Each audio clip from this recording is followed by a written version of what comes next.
Conistee, how are ye? Welcome to the Candlelit Tales podcast. My name is Sorika and I'm sitting down in the shoffice. And my name is Aaron. I'm also sitting on the bouncy ball in the shoffice. So if my voice changes or if you hear a weird squeak, it's not actually me farting. It's just me moving weirdly on the bouncy ball. And also... Oh yeah, we're Candlelit Tales. That's also... Yeah. Yeah, sorry, I forgot that part.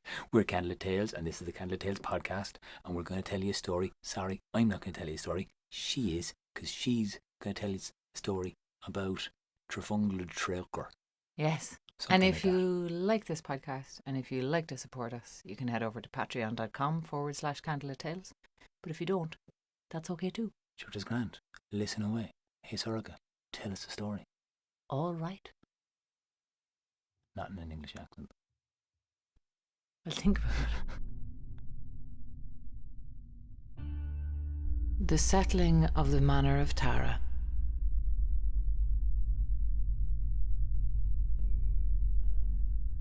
Diarmid, son of Kerbal, was the High King at Tara, and one day he was looking out from that great hill.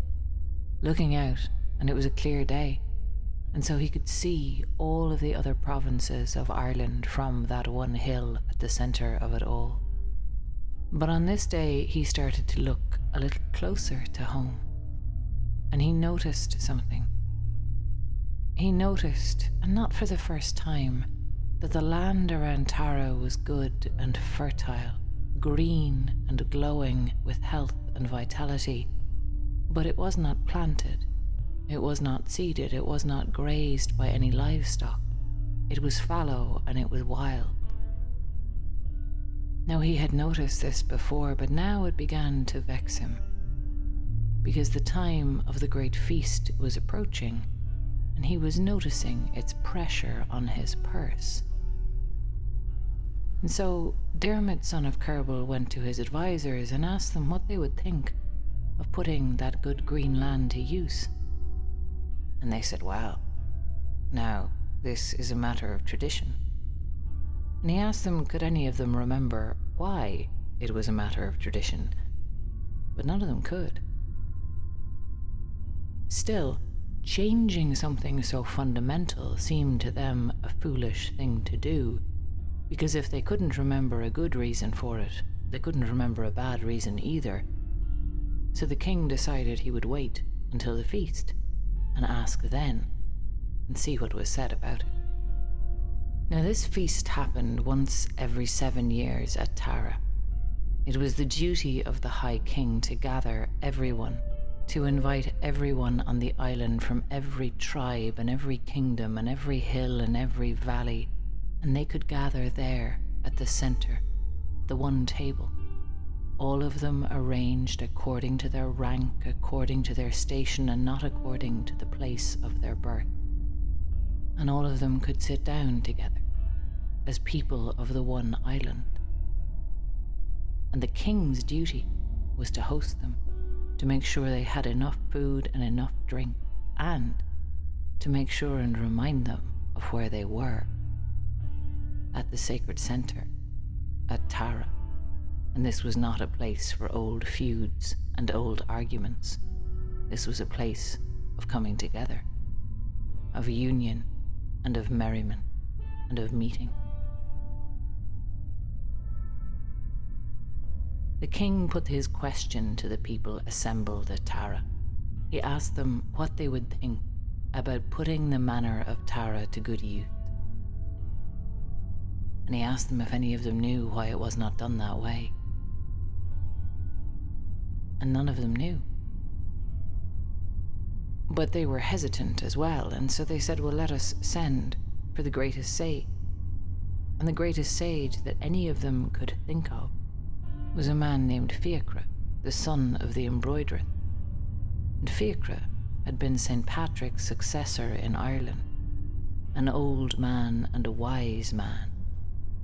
But when Fiachra came, he said that he did not know the reason for the manor of Tara being left fallow, and so he asked them to send for a wiser and an older head than his. They asked him who that was, and he named Ken Phelan. Now, he'd taken a wound that knocked the brain of forgetfulness out of his head, and so he had to remember everything that he ever heard or saw.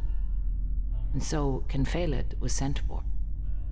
But he himself did not know why it was the Manor of Tara was left green and fallow when it could be put to use. Now he named a sage, and that sage named a sage, and the people of Ireland had decided they weren't going to eat the feast until this question was decided, and the feast was getting cold. But eventually a name was mentioned. And when that name was mentioned, it went around and it silenced every one of the sages and the elders that were gathered there. And that name was Fintan. Fintan MacBocra.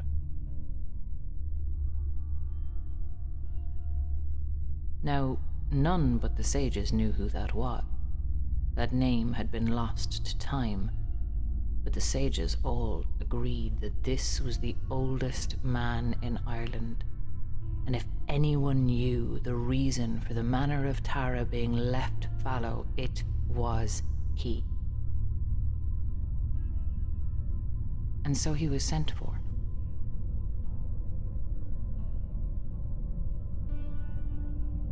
And some time later, with the feast now stone cold, a retinue arrived from a place named Tulka in Kerry.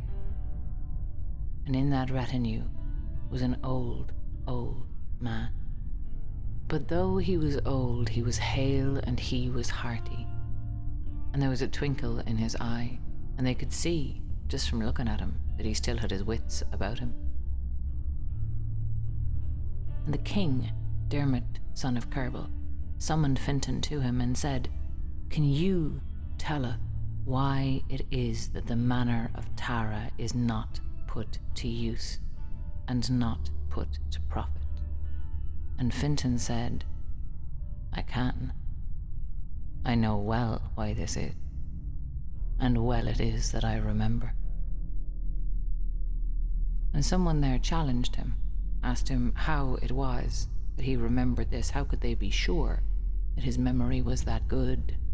And Fintan told them, "I came with the first person to come to Ireland, my wife, Kesser of the White Hand. I sailed with her for 7 years. From the Isle of Merrow and all around the world, known and unknown. And when Kesser and her people faded away from memory, I was there when Partholon came, the giant from out of Greece, the giant with the curse on his head, and I helped him and his Partholonians to settle in Ireland, and I was there when they thrived, and I was there when his curse caught up to him, and all of the Partholonians died. I was there when Nemed arrived with his great fleets. I saw his tyranny over the Fomorian people, and I saw his war that ended in his destruction, the scattering of his people to the 4 winds. I was there when his descendants, the Firbolg, made their way back to Ireland, and because they landed on different corners of it in their fleet that was only coracles made of hide stretched over wooden frames, I was there when all those stragglers met here in the center of the island. And I was there when they divided Ireland into its 5 provinces. And I was there when the Tuatha Dé Danann, their distant cousins, arrived 37 years later in a night of mist. And I aided them in the first battle of Moytura, in their futile defense of the land they'd claimed. And I was there when the sons of Mill came to depose the Tuatha Dé Danann in their turn. Your ancestors, you people gathered here. They asked him then what he knew about the Manor of Tara, the matter that had all of them waiting on this cold feast, the matter that had caused them to ask him to come from his home in Tulka. And Fintan told them a story.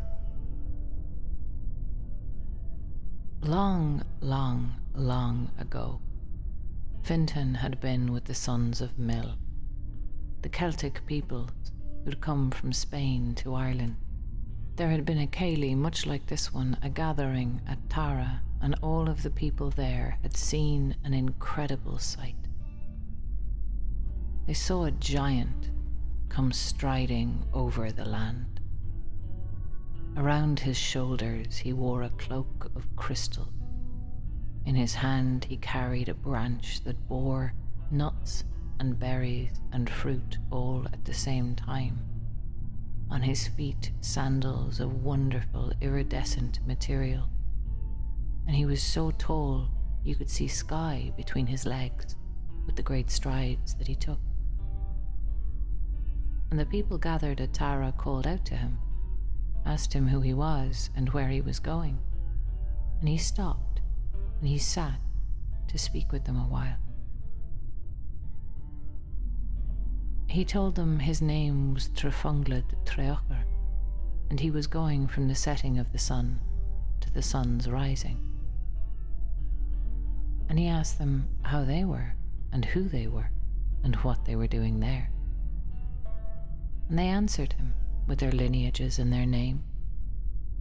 But Tribalism was interested now.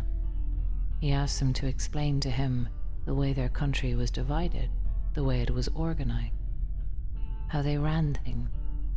He asked them if he could meet all of the people of the island, and they said, well, hang on now, you're a giant, and if you stay a while, we're not sure we'll be able to feed you. But Tribalism said, oh no, don't worry about that, I have a magic branch. And he picked a nut off the branch and ate it, and the nut grew again. He said, I can sustain myself from my branch. I'll just sit here nice and easy, and you bring everyone to me. So all of the people of Ireland assembled to meet the giant Tribalism. And Tribalism asked them now for their history, for their chronicles, for their accounting of themselves as a people. And there they ran into a problem. Because they did not have poets and bards as such. They had no Shanakees, really.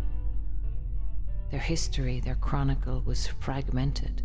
Some of it in the minds of some and others in the minds of others, and half of them contradicted each other. And so Tribalism decided to make a project of this.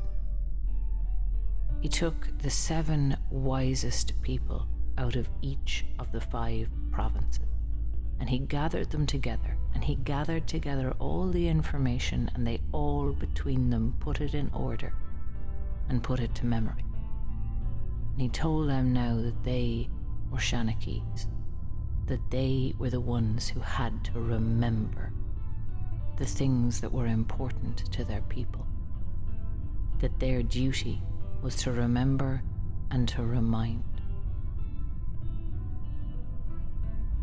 And then they came to how the country was divided into its 5 provinces. And Fintan himself could answer for why that was, for he'd been there when the Firbolg had first divided Ireland in this way, into Cuiga, into 5 fifths. And he told Tribalism that they had decided that knowledge should be in the west, battle in the north, prosperity in the east, music in the south, and kingship in the center. Tribalism said this was good. This was a right dividing of a country, because it gave a space to everything in human nature, and it gave a space at the center.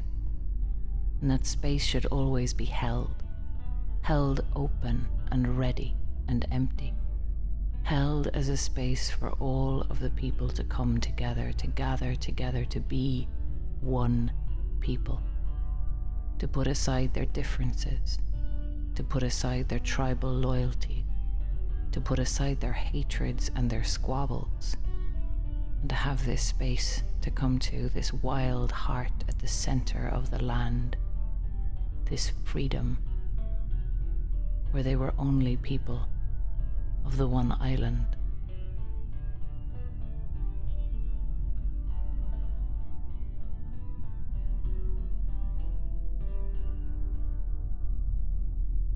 And this was what Fintan MacBocra said to Dermot, son of Kerbal. That it is the sacred duty of the leaders of Ireland to hold a space where all are welcome.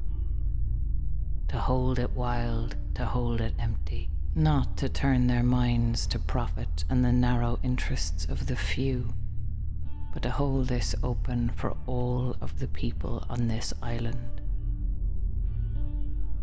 And it was the sacred duty of the bards and the poets of Ireland to remind these rulers if they should ever forget.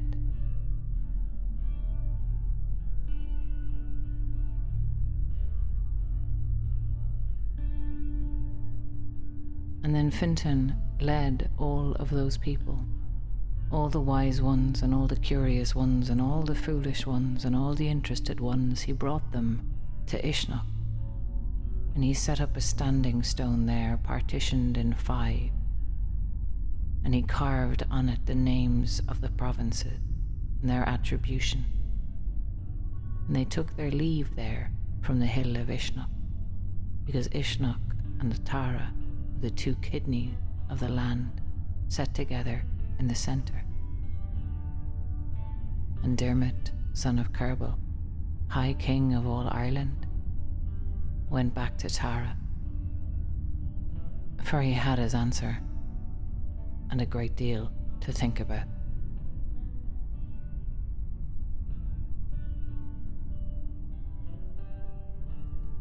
Fucking give it to the man. I love that story. Fucking tells him, like, fuck you guys. Here, listen, you're not supposed to be, lining your own pockets. You're supposed to be doing it for the other people. Go on, Fintan, you fucking legend. Love that guy. Sorry, that's my post-show analysis of the story. Yeah, Gets me all riled up, doesn't it? It's a small bit Riley. It's very to Riley. be fair, it's a little way I tell it. It didn't used to be that way, but It's fucking deadly though. I'm all riled up now. good, because you know what? It's fucking election season. Look, I'm not riled up about that though. I mean, we're not going to talk politics. We're not allowed. Well, we don't allow ourselves. No, listen. I don't like to talk about politics. That's the difference. One of the main things that we want to be when we're telling candlelit tale stories is, somewhat inclusive. And neutral. No, we're Not not neutral. I know. Fuck that. That was a complete lie. No, we want to be inclusive, and we want to make sure that as many people as possible hear these stories. Sure. And there is no faster way than to fucking alienate people than to start banging on about politics. Sure. True. Because everybody has an opinion on that. Never bring it up at a party. Exactly. It's and so shy crack. we're not actually going to talk about politics directly. We're Yeah. not going to talk about the parties here or anywhere else. Because isn't it the worst when you find out a friend of yours just disagree? We're not going to talk about that either. Yeah, I'm just about a certain thing. I was just going to be very elusive. Oh, good. Okay. Yeah, I know you were scared. You were fucking sailing close to the wind there. Skirting close to the wind. I do like to skirt. Like skirts too. Sorry. Right. Okay. So we're not going to talk about things in that sense, but I do like this story because it's also a little bit less plot heavy than some of them, and it's a little bit more window on the past. All right, so we know what now we can talk about. Fine. So what are we going to talk about? Well, we can talk about a few things. Right. So we can talk about I think the main things in that story are the idea of the High Kingship. True. And then there's the idea of the 5 provinces. Yeah. And there's also the idea of distributed power, which I think is an interesting one. And there's also this whole thing that Fintan says at the end, which is that it is the duty of bards and poets to remind the powerful of their place, which I really kind of took to heart on that story, which is why I made it a bit rabbly. I mean, when I tell it, because I'm job of a high king is to make sure everybody's got a seat at the table. And that's the really powerful kind of speech he gives. It's not to line their own pockets, and that can be very.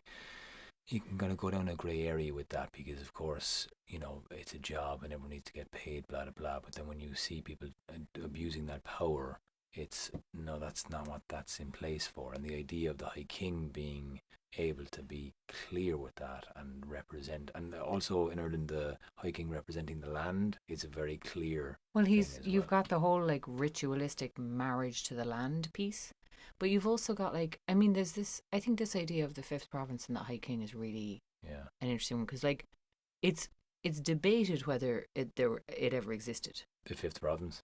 and the High King. Yeah. Oh, well, yeah. I suppose Brian Brew is the last Well, I mean, historic. Brian Boru drew on the mythology Yeah. to make a case for himself to become the High King of Ireland. Okay. And actually, he was supported within Ireland, but he was also supported within Europe. We would have had a monarchy had Brian got his way, and we probably would have had a more traditional European monarchy. Right, yeah. But like that was, whether Niall of the Nine Hostages ever lived, we Yeah. don't actually know. Yeah, and that's the funny thing about that cycle of mythology. The king cycle is like they're semi-historic characters that were glorified usually in myth and legend. And again, when you think about the time that they're supposed to be living in, hugely tribal, hugely tumultuous. I can't say that word. You can't say that word. Um, Yeah, like I think that's why the idea of the High King in the Fifth Province is so interesting, because it's a representative. It's representative. Both of them are representative of, like, the island as a whole, which was never a kingdom in the traditional sense. It was never, there was this idea that the island itself was important, and the integrity of it was important, but you also had these provinces, and then you had these Tua, of which there were 100, which were the like little tribes. So I think the idea of the fifth province, it's interesting that it existed, and it's interesting that it kind of continued through storytelling, even if it never actually existed as a real thing, because you have this idea, this concept of the island as a whole, which is then subdivided into the five provinces, Cuaga. of which we have four today. But the reason why people think it was a thing actually is probably worth explaining. See, we have four provinces in Ireland. There's Ulster, there's Munster, there's Connacht, and there's Leinster. But the word for province in Ireland, in the Irish language, is cuaga, which means 1/5. And you would think that given there are four of them, it should be 1/4. Yeah, like, hang on a second there, you dropped one. And you look at all maps, and you see Leinster being a lot smaller, Ulster being a bit bigger. Oh yeah, the borders have moved around a lot. Massively, yeah. But the idea of the fifth province is that there's a county Meath, and there's an adjacent county of Westmeath, and that they were the middle. Yeah, Meath means the middle, and the idea was, or one of the ideas, is that Meath was the fifth province. Yeah. Meath and Westmeath together made up. And I've done this before with maps. I've drawn lines from like the far reaches of Donegal and the far reaches of Cork and Kerry and Galway and Mayo. And like, if you're really looking for a middle spot, like, yeah, it is in Westmeath. Like, yeah. or just a bit up Meath, because like from Donegal people to travel, it's a fucking long way. Like, so yeah, there is fucking ages away. So there's two counties that are called the middle. Yeah. And they're meant to have been the fifth province, and there's a hill called Tara, and on a clear day it's said that you can see all of the provinces. You can see a lot of them. I've been up there a few times, and it's a fair reach, like. So like there is this idea of, because Ireland is very fragmented. Still, always has been, always will be. Like, there's huge tribalism in Ireland to this day. And there was back in the day as well, because you had the five provinces, or the four provinces, whichever was actually true. And you also had something like 100 Tua, which were kingdoms. And like there was the saying that there was a king on every hill. Exactly, there was a king on every hill. But there was also, it was an extremely hierarchical society. Yeah. There were 7 degrees of king, and there were 7 degrees of lord, and filled, no. And there were 7 degrees of fucking loads of things. But like the bards, sorry, that's like bards and poets. The highest lord would outrank the lowest king. Jesus. So it was really complicated hierarchy. Yeah, I've looked up the fucking stuff. No, before. Don't even try. Yeah, it's the kind of stuff that like it's so complex that like you would have to grow up in that culture to understand it. Right, and even then probably. Well, even then you might fuck up, and that's how you get your family in trouble and have to pay a fine. Okay. Because remember Breton law. But like it was a really complex hierarchy. It actually it makes me kind of think of the way Japan is today, with like, you know, the different degrees of bow that you give to different people. Mm-hmm. And like if you don't learn that shit when you're a kid, you're never just going to learn offend it. people. Yeah, you're just going to accidentally offend people. Like it's really, really complex and it's really subtle. So there was all this subtlety of like intermeshing hierarchies that depended on rank, and like the highest rank of bard was equivalent to the highest rank of king. Mm-hmm. So you had the olive, which was still a title that we have in Ireland for like the poet laureate, who's like on a par with the highest political figure in the land. So yeah, really, really complicated hierarchy, but also there's an idea of there being some sort of a distribution of power on a local level, Mm-hmm. that's then held at a higher level on a at a national level. That I think is a really interesting contradiction that we don't really have today. We certainly don't. I was just like, going, Jesus, don't have that. Yeah, we don't, and yet most people who go into politics in this country come at it, or a huge number of them come at it from the point of view of what can I get from my constituency, rather than tribalism again. Yeah, it's tribalism rather than what can we do to benefit the island as a whole. Because, you know, if unless everybody's winning, fucking nobody's winning. But that's again how you get the seats, how you get your locals, how you you insure it, blah blah blah. You get the backing, you produce the the goods. Yeah, that's the blah, game. Blah, that's the game. I mean, which is why, which is one of the essential flaws of democracy. The other being that it really doesn't facilitate anything long term. But anyway, we said it wasn't going to be political. No. That's as close as I'm going to get. I did sign a petition to not have those bloody posters up there. God damn. Oh, they're so wasteful. They're so wasteful. Anyway. So much waste. So, I think that's an interesting thing that this story kind of illustrates, is like the meaning and the place of the 5 provinces. Well, it also, just to bring you back to the point of even today, how important it is for bards, for poets, for storytellers, for singers, songwriters, for those in the arts, I suppose, that represent what the bard used to be, what that job is for them today in the society, which is essentially to shine a light on the goings on that doesn't get covered, that doesn't make the headlines, but tells the true stories. Totally. And I think if you widen out your definition of bard, mm-hmm. like I think someone from ancient Ireland would see a newspaper reporter as a bard. Yeah. Because they are telling stories. Sure. And they are telling sometimes the stories that the powerful don't want to be told.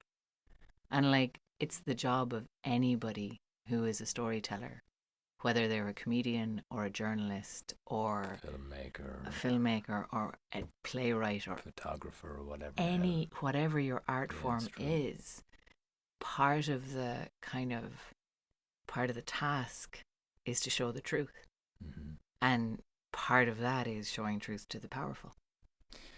Yeah, because it's all well and good having your friends seeing the painting you've made that depicts something truthful, beautiful, harrowing, or whatever, but it's actually getting those messages heard by the right people to make change for the rest of them, I guess.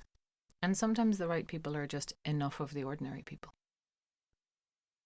There's a great quote by Margaret Mead that Imelda often quotes, Imelda McCarthy, who runs the 5th Province Sangha, which is, never doubt that a small group of thoughtful, committed citizens can change the world. Indeed, it is the only thing that ever has. Which I think is nice, and I also think it's really, really, really worth remembering, especially when you're caught in a kind of a democratic cycle, which is all really about encouraging you to give your power to somebody else. Mm-hmm. And like, you can give people power and they have power over others, or you can focus on collective power that you have with other people. And you can also focus on the power that you have within and your own personal power. And I think there's a time and a place for any one of those exchanges. But I think it's really important to remember that,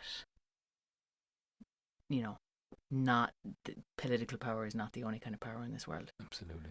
And we all have access to some of it. Yeah. Because we all, at an absolute minimum, have access to a power within. I like that. I like that a lot. In fact, explore your power within. Go deep within and find it. And I'm going to stop talking now because that's the end of the podcast. Thank you, Sarah. Yeah. I say we'll leave it there. That pretty felt like a good note to end it on. I'm going to shout all over, but anyway.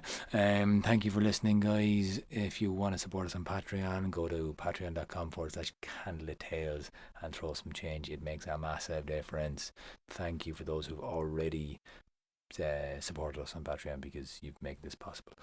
And thank you to Oisin for playing the music in this one, and Sarah was telling a story. And thank you for listening. Whether you can contribute to Patreon or not, we really, really appreciate it. Yeah, it's great. Share it, listen to it, tell that story to someone. Do it and find the power within or without. Good night. You.